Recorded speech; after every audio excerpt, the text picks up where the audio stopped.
यो देशका प्रश्नभन्दा माथि र बाहिर कोही पनि छैन। जसले जतिखेर जहाँ उभिएर प्रश्न गरे पनि हुन्छ।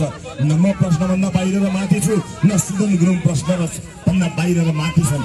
तर त्यसभन्दा माथि देशलाई शिरमा राखेको एउटा गोर्खाको सबै छोरोलाई यसपटक सदन लिएरै जानुपर्छ। सुदन गुरुङ सदन जाला भनेर भ्रष्टाचारीहरूको अहिलेदेखि नै जिउ कामेको छ, शरीर कामेको छ। तर हामी सुदन गुरुङलाई यसपटक सदन लिएरै जान्छौँ, जसरी पनि लिएर जान्छौँ। तपाईँको मतका आधारमा, तपाईँको बलका आधारमा, किनकि सुदनलाई मात्र जिताउनु छैन, ती कयौं बालबालिकाहरूलाई जिताउनु छ, तिनको न्यायलाई जिताउनु छ। सुदनलाई भोट एउटा व्यक्ति जिताउनका लागि होइन, सुदनलाई भोट यो देश जिताउन, देशका जनतालाई जिताउन, गोर्खालाई जिताउनको लागि हो। त्यसकारणले गोर्खाबाट धेरैले जिते, तर गोर्खाले जितेको छैन नि। यसपटक गोर्खाले जित्छ, यसपटक सुदनले जित्छ, यसपटक तपाईँहरूले जित्नुहुनेछ। त्यो सँगसँगै एलिजा गुरुङजी हुनुहुन्छ, हाम्रो समानुपातिक सांसद कता हुनुहुन्छ। समानुपातिक सांसद एलिजा गुरुङजीलाई पनि यहाँले अत्यधिक मत दिनुपर्ने छ। जानकारी हामीलाई राम्रोसँग छ। आमा बुवा दाजुभाइ दिदीबहिनीहरूलाई म यति भन्न गाउँमा आफ्नो निर्वाचन क्षेत्रभन्दा बढी अन्य साथीहरूसँग गएको र उभिएको छु कि तपाईँहरूले के चिन्ता नगर्नु होला भने रासोपाले बोक्नुपर्ने मान्छे कोही पनि छैन। हामीले कसैलाई केही नचाहिने बाचा गरेका छैनौँ। हाम्रो बाचा जनतासँग मात्रै हो। हामी जनताको जीवनलाई परिवर्तन गर्न आएका हौँ। र मेरो कुरा गर्नुहुन्छ भने म राजनीतिलाई आर्य घाटसम्म लिएर जानुपर्छ भन्ने मान्यताको मान्छे होइन। दुईटा कार्यकाल गजबले काम गर्ने, देशलाई आफूले सकेको योगदान र निकास दिने, विकासको गतिमा अगाडि बढाउने, त्यति गर्न सकिए पुग्छ। आमा बुवा दाजुभाइ दिदीबहिनीहरू, अब हामी नजिक आएका छौँ चुनावमा। चुनावका चर्का भाषण, नारा, आक्रोश, माया, प्रेम सबैले आफ्ना शैलीमा भनिरहेकै छन्।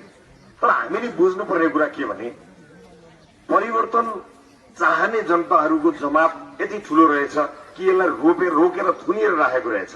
संविधानले सम्झिनुहुनेछ बासको उद्यम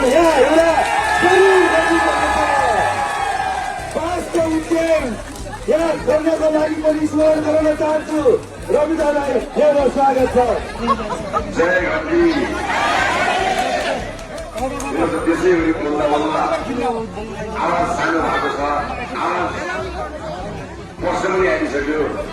उपस्थित वर्षौंदेखि राजनीतिक दलहरूमा आबद्ध, राजनीतिक दलहरूसँग संलग्न भएपछि मान्छेहरू हामी पार्टी सुरु गर्ने बित्तिकै भएको हाम्रो पार्टीमा सबै केटाकेटी मात्र हुन्छ। हाम्रो जन्मेको बित्तिकै 3 वर्षका मान्छेहरू छैन हाम्रो पार्टीमा। यही समाजमा भएका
आज